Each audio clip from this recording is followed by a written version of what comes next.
Hey everyone, welcome back. Ready for another deep dive? Absolutely. Always ready to explore. Today, we're tackling a topic that's super relevant for anyone learning English, or even those who just want to fine-tune their communication skills. We're going deep on connectives. Connectives, those little words that can make a huge difference. Exactly. Maybe you're prepping for a presentation, working on an important email, or just chatting with friends. Using connectives effectively can make your English clearer, more persuasive, and honestly, just more impressive. It's like having a secret weapon in your language toolkit. We've been digging into this awesome guide, and let me tell you, it's packed with insights. Ready to unlock the power of connectives. Let's do it. Okay, so first things first. Have you ever had that feeling where you know what you want to say in English, but it just comes out all jumbled?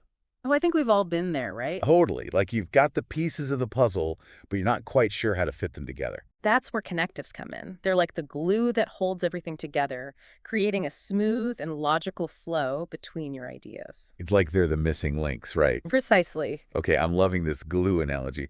But to really bring it home, I think of it like building a house. Building a house. How so? Well, connectives are like the beams and supports that give the whole structure strength and make sure it doesn't collapse. I see. So without connectives, your sentences and paragraphs might feel weak and disorganized. Exactly. And the cool thing is, just like a house needs different types of supports, there are tons of different connectives, each with its own special job. Right. And that's what makes them so powerful. You can choose the perfect connective to show exactly how your ideas relate to each other. So spill the beans. What kind of connectives are we talking about? Give us some examples. All right, well, let's start with a group called contrast connectives. These are words like however, but, or although. Ah, contrast connectives. Those are great for showing both sides of an argument. Precisely. They help you acknowledge different perspectives and add that extra layer of sophistication. Oh, and nevertheless is another good one.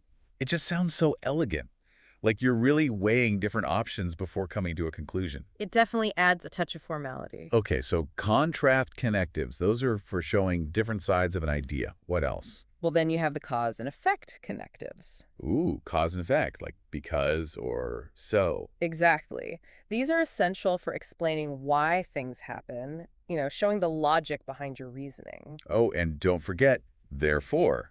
It's a power word. Yes. Therefore is excellent for drawing conclusions and summarizing your points. I imagine these are especially helpful for things like presentations or reports. Absolutely. They guide your audience through your thought process step by step, making your arguments clear and convincing.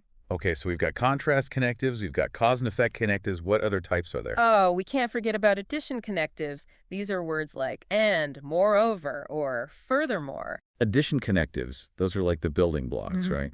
For adding more information and details. Exactly. They help you expand on your ideas and create a richer, more complete picture. I used to think that connectives were only important for formal writing, like essays or research papers, but I've realized how much they help in everyday speech. Oh, absolutely.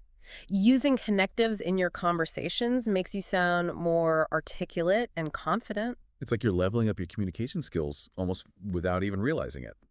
And speaking of leveling up, can we talk about how connectives are total game changers when it comes to reading comprehension? Oh, definitely. Imagine you're reading a complex article, maybe a news piece or a scientific Yeah, study. something challenging. Right. Without connectives, you might get lost in all the information and miss the main points. But when you understand how those little words are connecting the different parts of the text, It's like a light bulb goes off. exactly, you start to see the author's argument, the evidence they're using, and how all the ideas relate to each other. It's like connectives unlock the secret code of the text. I remember when I first started paying attention to connectives in my reading, it was like a whole new world opened up. It's amazing how such small words can have such a big impact. And it's not just about understanding what you're reading, it's about developing your critical thinking skills as well. Critical thinking, explain that. Well, think about it. When you recognize how connectives are used to structure arguments and present evidence, you become a more discerning reader. You start to question assumptions, weigh different perspectives, and form your own opinions. Wow, so it's not just about understanding the text, it's about engaging with it on a deeper level. Exactly. So we've covered a lot of ground here. Connectives are essential for clear communication. Building coherence in your writing and speech, expanding your vocabulary, they help you succeed in academic settings, boost your reading comprehension, and sharpen your critical thinking skills. They're truly multifaceted. Absolutely. As you continue your English learning journey, pay close attention to how connectives are used in different contexts. You'll be surprised at the nuances they add to the language. It's a fascinating area to explore.